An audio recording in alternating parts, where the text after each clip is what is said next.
creation of one man, it's a creation of many people. So those people already, we can give them the benefit of that people are representing better Biafrans. So while we are not trying to promote some kind of sense of autonomy, I'm saying that in this whole movement to try to consolidate and get other agitators into one umbrella, first thing we should embrace is part of it. We will never be able to succeed in getting all agitators to agree on one thing, because whether you like it or not, some people's own point of view and way of approach is completely in the opposite direction. We cannot force them. So the Biafra nation should create a concrete vision, make a plan that it believes in. And I like this fact that it has embraced the pathway of peace and peaceful agitation. No matter what happens, I want to say this strongly, that we should never, ever consider the option of war. It doesn't solve anything. Never ever consider the option of war. It will never give us anything. So on this part of peace, let us create a framework, a vision for Biafrans. This is how we want the country to be. Any other person we're discussing with, any other what we're trying to do, should be coming down to the table to help us bring that to reality.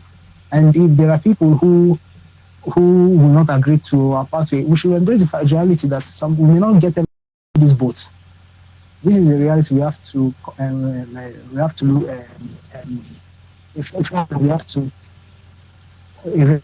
to anticipate. Thank you very much for. Hello, my brother, George Onyibe. Sorry, I don't know if you actually heard my remark. Did you come out at all? No, not really. Yes, your remark. Really, yes, your remark was cleared. Yes, it came out. It's only Daniel and Soro. But if you have something to say, go ahead. This is my brother that just said something. I've been reasoning. We shall never and ever consider option of war. That is my stand. But sometimes on the second thought, I want to ask this question.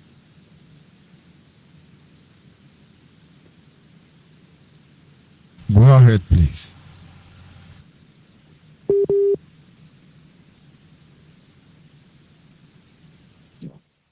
We have a chance. Biafra war by if they use option of war as a yardstick, as a tool to engage us in order to dislodge what we are actually doing because they don't want Biafra to come. What do we do? Just as Hindu to them. You see on this platform. What do we do? I'm interested in that question. And yes, I think I will step aside, let Bra Peter answer that question for us. Bra Peter, you actually advocate for non-violent agitation, even at all costs. And like our brother has said, the Juku did the same thing, and then they brought the war upon our land. It was referred to as police action. If they do the same thing to us in a time like this, what do you think we should do? Bra Peter, please. Please ask again. If they do, you actually encourage every Biafran to embrace the non-violent agitation. Am I correct? Yeah. And then taking back to what happened to the generation of 1967 to 1970, Ojukwu did not call for war.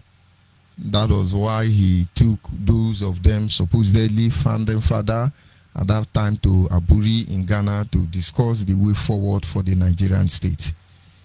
And then he came back and announced the outcome of the meeting. The Nigerian government, led by Gowon, mobilized the Nigerian military and descended on the east. It was referred to as police action. And now our brother Andrew is saying, in as much as we are pursuing that non-violent agitation, what if the Nigerians decide to remobilize themselves like they did before and brought this war upon us? What do we do? Okay, all right, thank you very much. I think there's a popular saying that wars are fought with weapons, but peace is brokered on the, something like this, peace is brokered on the round table of down, right? This is something like this. It's basically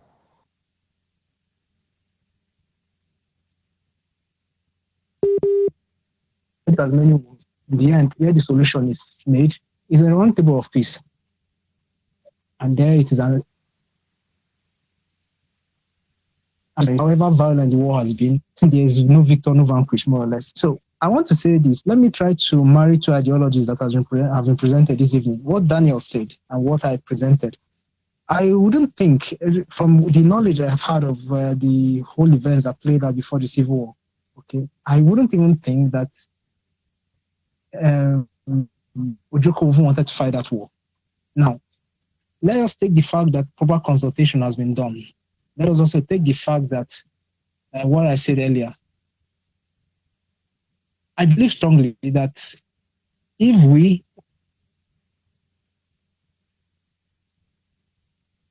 what exactly is governance? Governance is actually a collective, a collective build-up of individual people's will. What it means is that for you to have a nation or a society ruled by one person or ruled by a group of people, it means that every single individual in that society gave his mandate to the leader to say, okay, you act on our behalf. Okay, every human being you see is self-governed.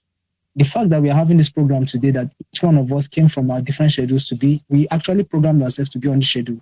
This is part of governance, that we created this as a priority to us, as an activity that we want to do today. Now, this is exactly what governance is. That a man stays, looks at his time and says, at this time, I will do so and so and so and so. Now, when you have a collective group of people who are living in a community, there's going to be an overlap of activities. Now, these people decide to invest their collective will on one person to say, act on our behalf. This is governance. So if you want the people to go with you, if you want to have a harmonious kind of leadership, you seek for the people's of the people's consent and will. So what I'm trying to say in essence is governance, as whether you like it or power, what we keep saying, power is always in the hands of the people.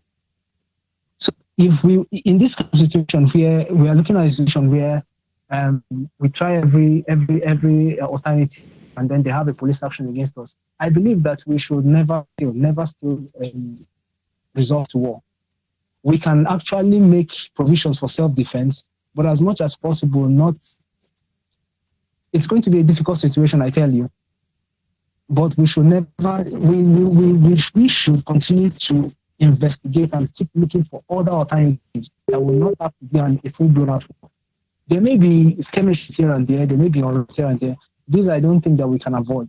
But the issue of a full-blown out war, like what we had, I'm telling you, we should keep racking our brains, getting our intellectuals, getting our experts to look for different alternatives. And two of the alternatives, I think, that will always give us an option that will not resort to war is what Daniel said this evening and what I propose. Get the people's consent. The people give you their consent, say, act on our behalf. And then with this people's consent, you start to create an economy. What I'm saying is, I think already, without having to mention details, I think that this is what the de facto government is doing. Create a stable economy for the people within Biafra.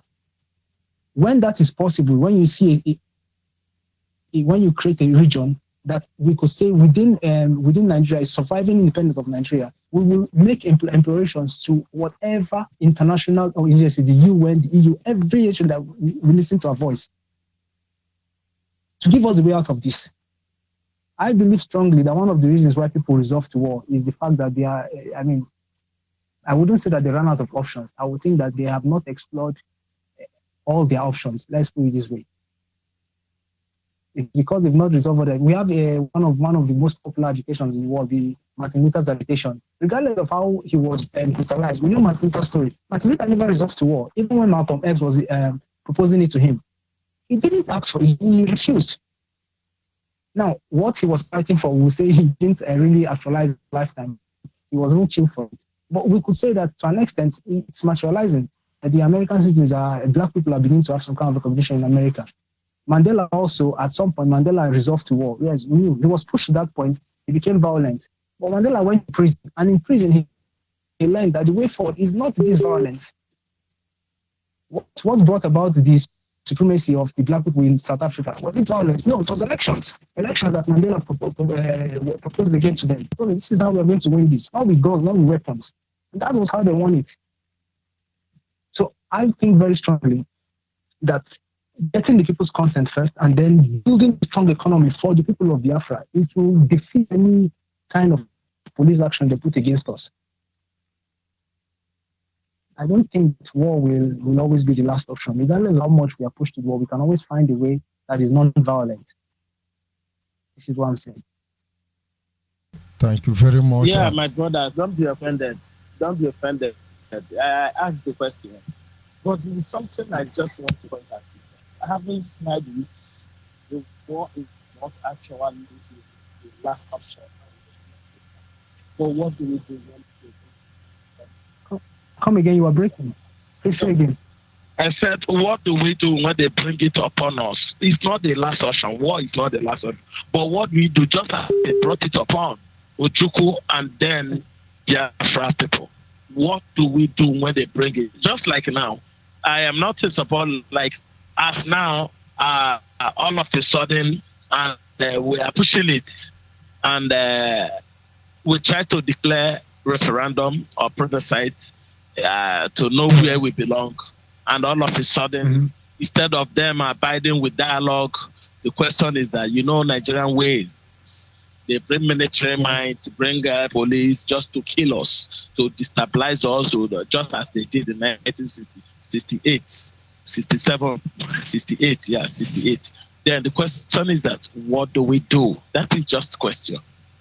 Yeah, I want to come up also in that very angle, Mazi. Just like our brother had talked about building an economy that would be able to sustain the people in case of any eventualities. First of all, how do we start waging, trying to when your home is organized?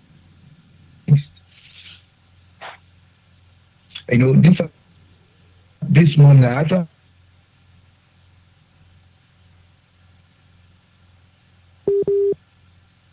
on ground trying to organize things. Some people who believe in constitutional change, some people who believe in using legal systems and all of that. But must be based. If you are taking decisions that you call self-defense, which we are actually seeing assaults here and there, we are seeing reprisals here and there, it must be people-based. It has to be people's-based decision.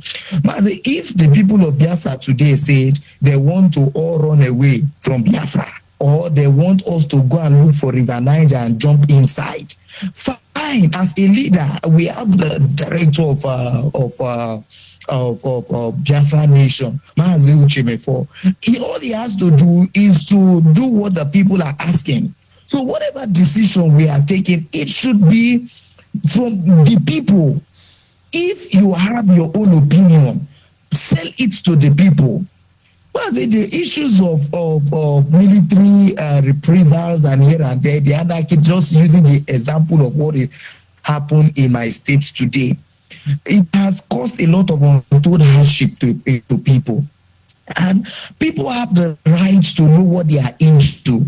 People have the right to understand why is this hardship coming, to what end. It has to be sold. Your ideas has to be sold to the people. It has to be bought by the people.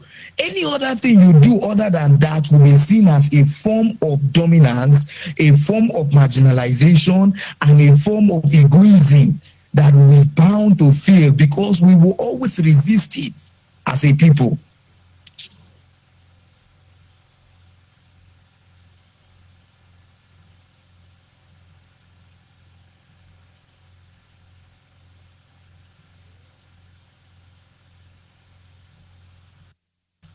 No, Diapa. Yes, he's still there. Network issue. Are you back and sorry? Okay. I think he's having a network issue. But then I want to believe that, Brother Andrew, your questions were properly answered. If not, it's okay. If not, maybe there is something you want us to know. You're free to tell us, my brother. No, Can I just okay? Let's just go ahead. Andrew, can I just give you something in 2 minutes? Go ahead, 2 minutes or please. less. Okay, you see, this place I am in Kaduna State, this responsibility that was given to me, it's quite honorable. And then I would say that I wish that some of us who are in the South had come to live in Kaduna, for instance. You will understand what's happening here. I'm sure that many people are not very aware. It's like Kaduna is another country on its own. Now, here in Kaduna State, there is a very practical similarity with what is happening in Biafra land here. The southern Kaduna people are marginalized, just like the way Biafras are marginalized from Kaduna State. And then we have constant attacks. I think that all these attacks we are seeing now in the south began here in Kaduna and Benue. This is where it began.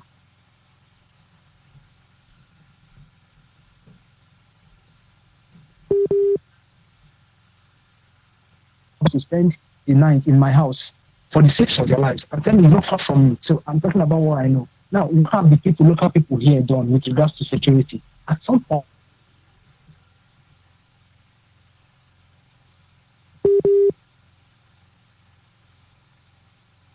this local vigilante, they just go and start attacking police, like what we are seeing. If you get what I'm trying to point out, they didn't go and start attacking police formations or attacking military men. They just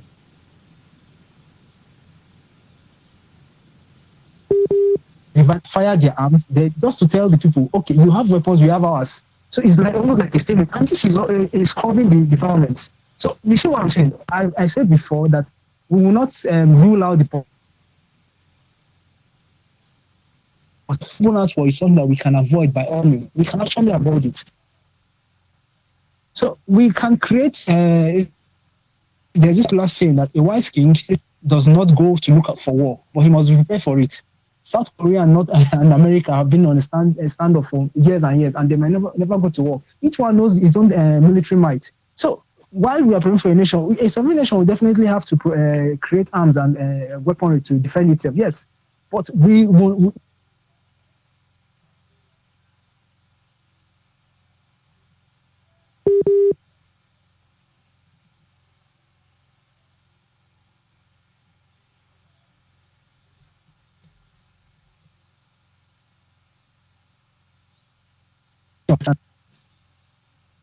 So war should never be considered as a last resort. There will always be a way. That is why we have brains and we have hearts as human beings. And I think that in responding to what Dan said, I think that if people will never, well, I don't think that the Biafran people will resolve to fighting war after the experience we had in 1966 to 67, to 70, sorry. I do not think that this is what the people want.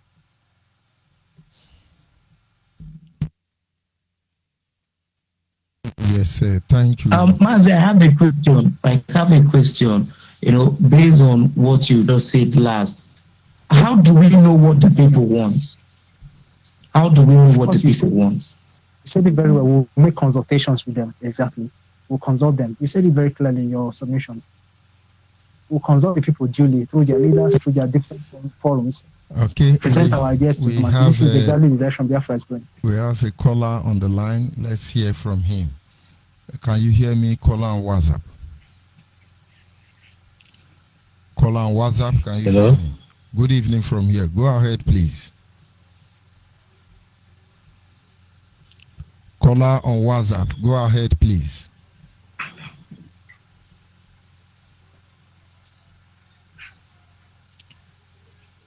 Caller on WhatsApp. Can you go ahead, please? Hello. Good evening, Brother George Onyibe. Good evening from here. Go ahead, please. Yeah. I greet all my people, all those who usually stand for the truth. I remain your brother Nkemjika. Nkemjika is the administrator of River State.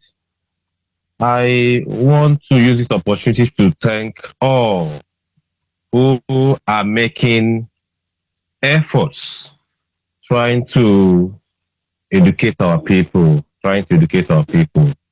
Okay, this struggle has to continue. We must continue this program. We must continue. We shouldn't be living by lies. Someone came and started telling us lies, deceiving us. We said there will be no gunshots. That this struggle will be very peaceful. That nobody will die. Nothing. Today, the language has changed. That all of us will die until remaining 2 persons. Are you consistent at this point? You told us that this thing will never be anything bloodshed. There will never be any gunshot in the Biafran land. But today, all of us will die. Meanwhile, you are not in Nigeria as a whole. You are outside Nigeria. So how will all of us die? You are not included. That's what it means. So we have to be wise. It's not yet time to pick arms. It's not yet time to be harmful. It's not yet time to pick arms. There is time for everything, every struggle. There are stages. There are stages. You can do things without due process. Otherwise, you'll be scoring own goals as it is happening today. Own goals. So we are trying to change the narrative here. We are trying to begin anew. We are trying to sanitize ourselves and take note of the things that have been our hindrance. There are things that made this fight very, very unsuccessful so far. Unsuccessful. One of them is the deceit and lies. So these are the things we must keep on hammering. Unfortunately, our people, they have been deceived. At a point, it seems difficult to bring them back to their real senses, to bring them back to reality that this way they are following heads to nowhere. It heads to their doom. Come on. If I die, then what's the essence of the struggle? Has the struggle yielded any product? Had it yielded any fruit? So why can't we minimize, if not totally remove death in this process? It's possible. It's possible. At least let the casualty be scared. I mean, very little, if at all.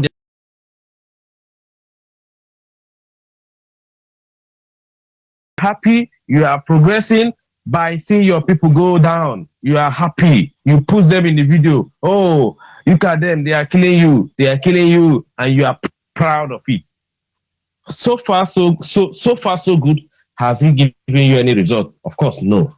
So we are here to change the narratives. We are not in a hurry. We are not in a hurry. So it's something we do according to plan. According to plan. Like Alhaji Asari said it a couple of days ago, that we are not yet to pick arms against the state. This is not yet time to pick arms. At the moment, who is suffering? Which land is suffering today? Is it not your land? Is it not your land? Is there any gunmen in North? None. It's the same South. So you are like shooting yourself on your foot, whereby your economic activities are on hold, your lives are not safe, and you give the government an opportunity to exploit you the more. Yes, I was in Aba when Nnamdi asked them to bomb the police stations, and they did it couple of times, couple of areas. I was there, and they killed and they were killed. What has been the result of that? These are your area, these are your land. You block economic activity, you destroy the life of your people, you give the political gladiators opportunity to exploit you the more. Because after the whole thing, they will map up billions to renovate, and so on and so forth. Renovate in quotes. So at the end of it, we are going to lose. So why can't you be sensible? Why can't you be sensible if you are just in this fight? If you are real in this fight? You told us, sign, seal, and delivered. That issue has been suspended. No, it can never be mentioned. Signed, sealed, and delivered. Yet, we are having gunshots. We are having gunmen killing, going on, but it has been signed, sealed, and delivered. So lies, we have been deceived. We have been deceived. The truth has to be said. We have been deceived. We have been blindfolded. That there's an NSAS program and you come on air to tell people to go after police, to go after the police stations, even to go after Dangote's trailers and all that. How can that give you what you want? How? Go after police. Are there no Igbos in police? Are there no Igbos in army? So these are the wrong direction that many of us have followed, and we are coming out from it now. So we will not get tired of repeating these things. If it's possible, every minute, every day, every second, every hour, we keep reminding our people, calling to mind our people, our consciousness that this is what we are in for. We are not here for, oh, let's patch it or move on. No, you can't patch something that is faulty from the foundation, something that is faulty from the onset. You can't patch it. You can't patch a house that is with a wrong foundation. Meanwhile, this is an upstairs that may take you some days, some weeks to build.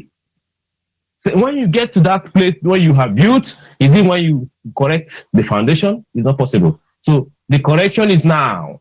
This is the time.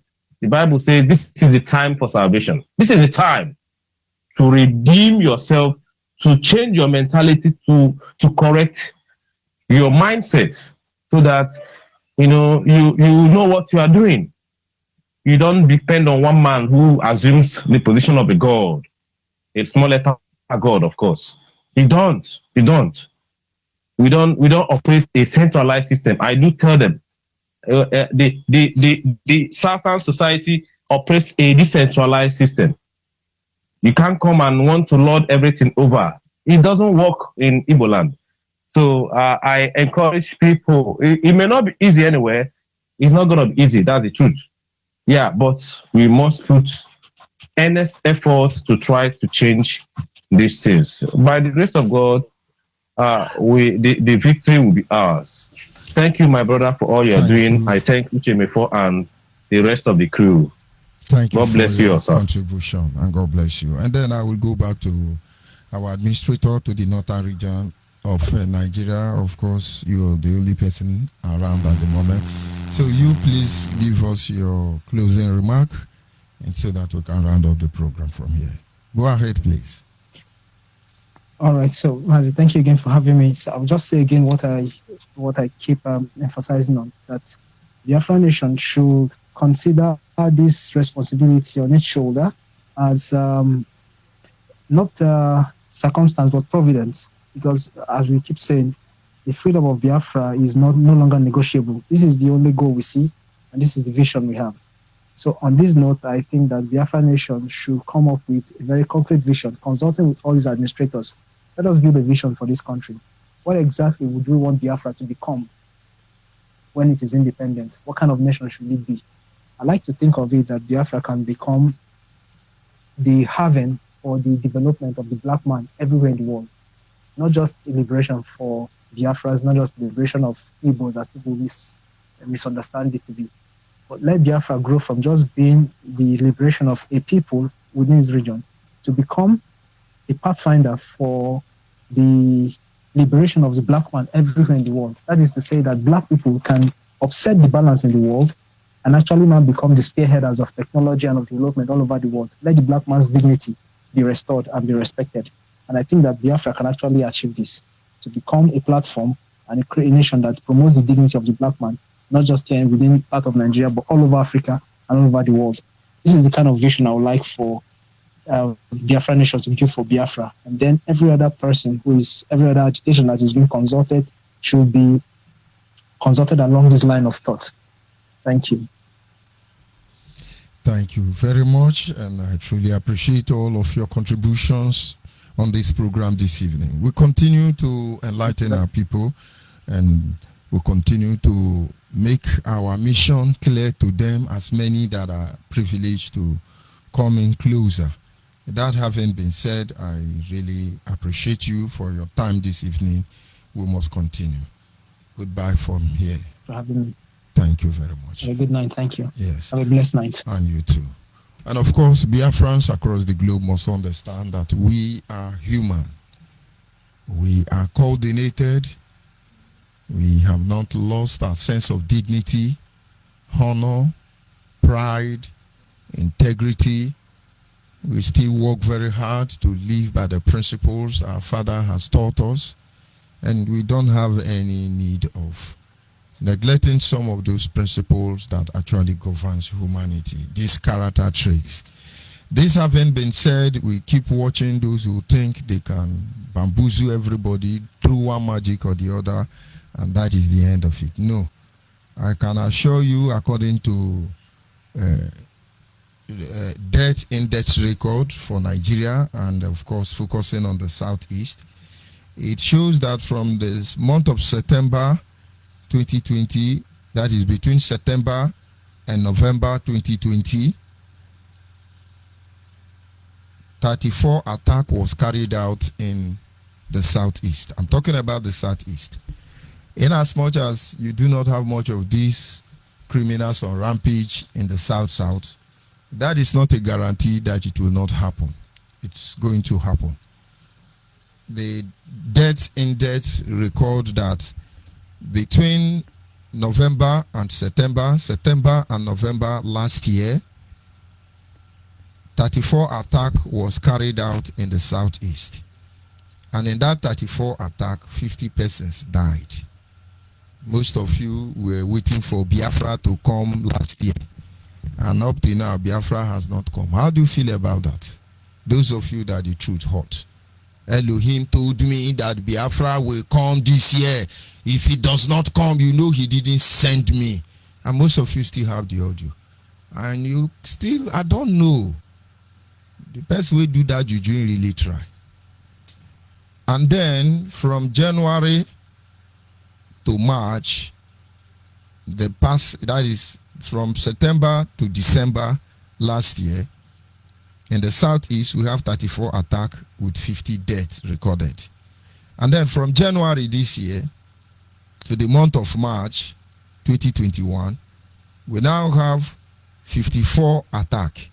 In that 54 attack, 222 deaths were recorded. And so in the southeast, it recorded about 344% increase in the killing after the launch of IPOB and ESM.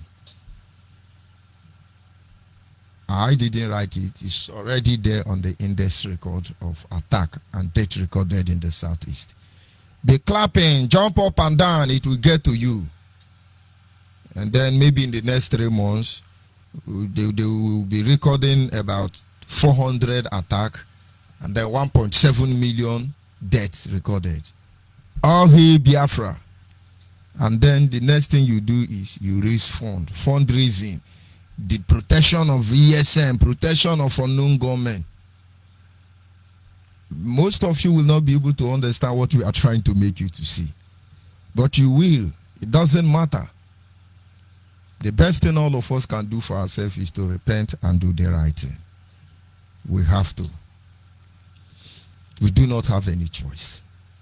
And just like the questions our brother asks, if they bring war upon us, and of course, my brother, and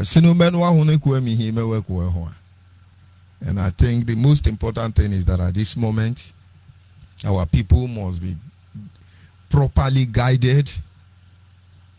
Our people must make sure that we put strategies in place.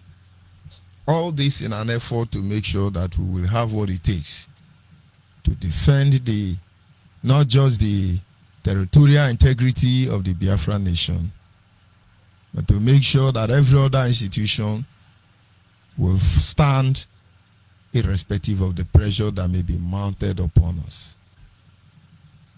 And at this junction, I will bring this program to an end.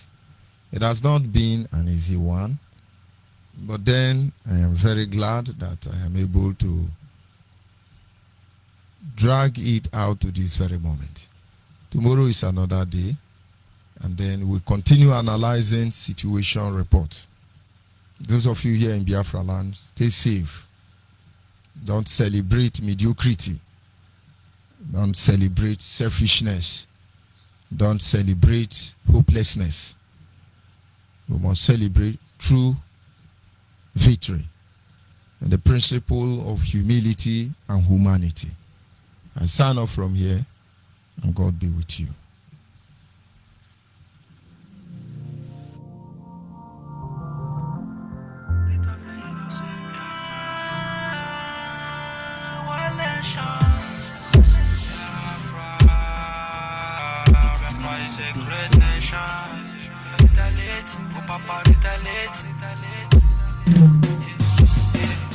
The spirit of innocent Biafrans, would it flow like a river? I said the blood of innocent Biafrans, would it massacre, would it flow like a wet sea? Spirit of innocent Biafrans, would it massacre, would it rise like a big star? Rise up, spiritually and physical. Rise up, upon anybody, with the again, this my freedom, oh. Rise up, on anybody, with the again, this Biafra, our Father who art in heaven, oh. We say hallowed be thy name, oh.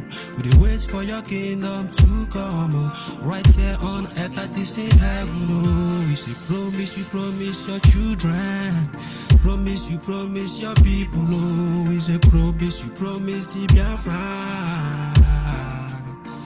Yes, it's amalgamation, we see the suffer. They start to killing us since 1945. Till it's today, they are not satisfied. Yeah, we're like a stranger in the land of scavengers. Then they kill us, then they eat us. So they make war govern us, and our senators don't turn against us. They want to stop us, but they cannot stop us. Yeah, Biafra is unstoppable, it's unstoppable, because the fire is unquenchable. Freedom, if you're broken on the Biafra, freedom, cause if you're broken on the Biafra, freedom, make you freedom to go. Because he cried on it too much. Because he cried on it too much, yo. Because he suffered on it too much, yo. In a nation, because he killing on it too much, yo. Because he suffered on it too much, yo. Because he cried on it too much, yo. In a nation, yeah.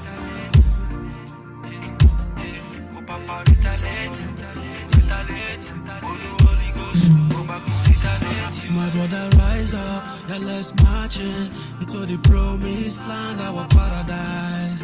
I am that I am, says the Lord, is a mighty man in battle. Whenever he say yes, nobody can say no. I say nobody can battle with the Lord, oh. Papa, whoa, knows you go. All this killing them are killing Biafrans in Nigeria, whoa, knows you go. A million souls. They want to kill before they go leave us as the Biafra. A million souls. They want to kill before